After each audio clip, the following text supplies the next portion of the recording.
उत्तर प्रदेश के जनपद मुजफ्फरनगर में हिंदुओं में सनातन धर्म को लेकर क्रांति देखने को मिली।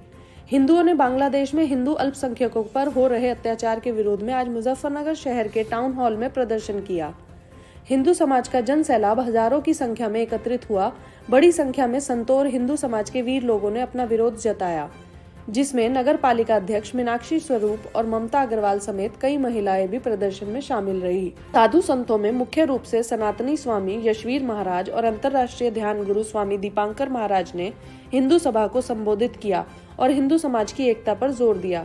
साथ ही बांग्लादेश में हिंदू अल्पसंख्यकों पर हो रहे अत्याचार के खिलाफ आज टाउन हॉल में हिंदू समाज का बड़ा जनसमूह एकत्रित हुआ।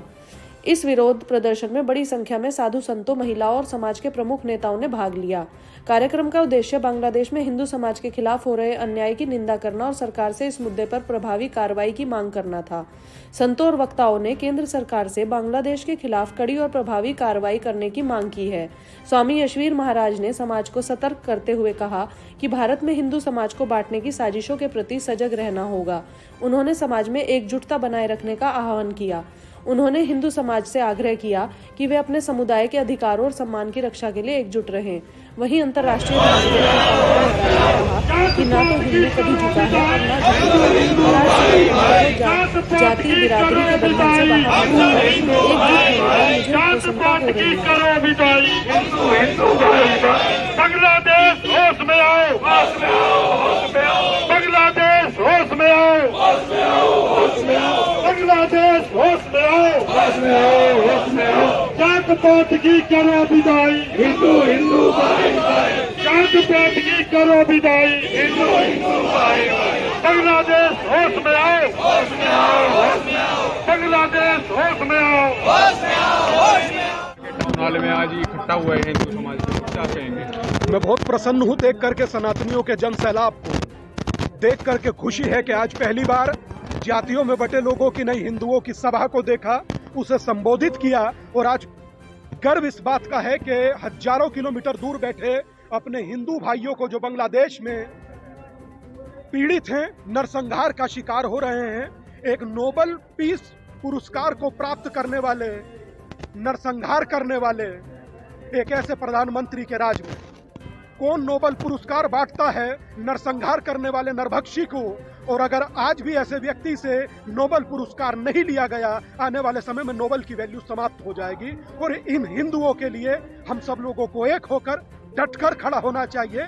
इसीलिए हिंदू हर चुनौती का सामना करेगा डटकर, एक होकर, संगठित होकर। ना ही हिंदू रुकेगा, ना थकेगा, ना झुकेगा। महाराज जी, जात पात को हटाने की बात की आपने, यात्रा भी निकाली थी, कितना सफल? मैं समझता हूँ, अरे सफलता की बात कीजिएगा दादा तो मुझे सोच में पड़ जाऊंगा। अब तक 16,000 किलोमीटर की यात्रा किया, 80 लाख से ज्यादा हिंदुओं को जोड़ा और 745 दिन यात्रा को हो गए और अभी भी यात्रा जारी है। 80 लाख लोग संकल्प ले चुके हैं, बाकी इन लोगों को काउंट कर दीजिएगा, ये भी उसी में संगठित है। भारत सरकार से आज किस तरह की अपील करेंगे आप बांग्लादेश के हिंदुओं के? मैं उम्मीद करता हूं कि शायद भारत सरकार का एक प्रतिनिधि आज या कल में बांग्लादेश जा रहा है। मैं उम्मीद करता हूं कि सरकार की नजर भी बनी हुई है, मगर उन्हें बचाने के उचित उपाय किए जाएं।